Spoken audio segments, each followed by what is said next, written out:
નમસ્કાર મિત્રો, રાજકોટથી તમે ત્રંબા જાઓ એટલે આ રસ્તો જુઓ તમે. હજુ હમણાં બનાવેલો છે, 4 ટ્રેક હાઈવે છે. એક વરસાદમાં રસ્તો આટલો ધોવાઈ ગયો છે.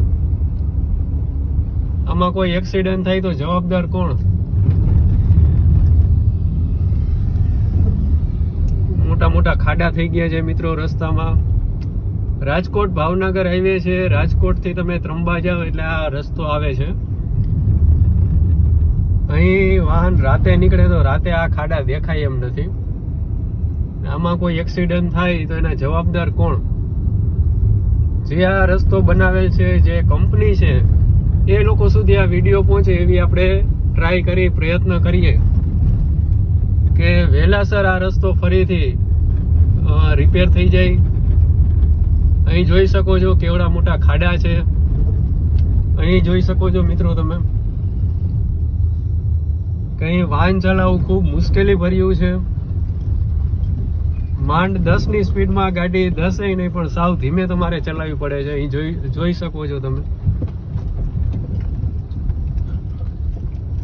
મિત્રો. રસ્તા જ્યારે બનાવે છે ત્યારે પબ્લિકે ઉપર ઊભું રહેવું જોઈએ, અને જે રોડમાં મટીરિયલ નાખવામાં આવે છે એ મટીરિયલ જે નક્કી કરે છે એન્જિનિયર, એ એન્જિનિયરને પણ અત્યારે બોલાવવા જોઈએ. અને આ તમે જોઈ શકો છો અહીં ખાડા કેવડા છે. રાજકોટ ભાવનગર હાઈવે છે મિત્રો. રાજકોટથી ત્રંબા જાવ એટલે આ રોડ આટલો ખરાબ છે કે આની કલ્પના કરવી પણ મુશ્કેલ છે. અહીં એક્સિડન્ટ થાય તો એના જવાબદાર કોણ મિત્રો? આપણે એટલો જ પ્રશ્ન પૂછીએ છીએ કે પબ્લિકનું જે જીવની કિંમત છે, તો એ કિંમત આટલી કઈ જ ખાલી આપણને પ્રશ્ન થાય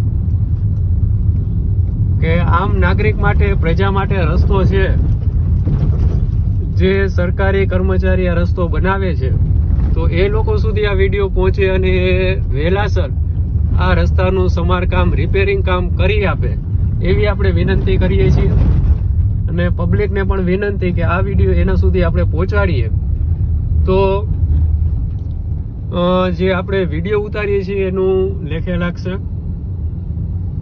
અહીં તમે જોઈ શકો છો મિત્રો આ રસ્તો કેટલો ખરાબ છે, કેટલી ભયજનક સ્થિતિ છે. અહીં 2 વ્હીલ વાળા હોય છે, રાત્રે આવે છે તો રાત્રે આ રસ્તો દેખાય એમ નથી, અને ખાડામાં જો ગાડી પડી જાય તો એક્સિડન્ટ થવાની શક્યતા રહે છે. પંચર પડે છે મિત્રો ગાડીમાં.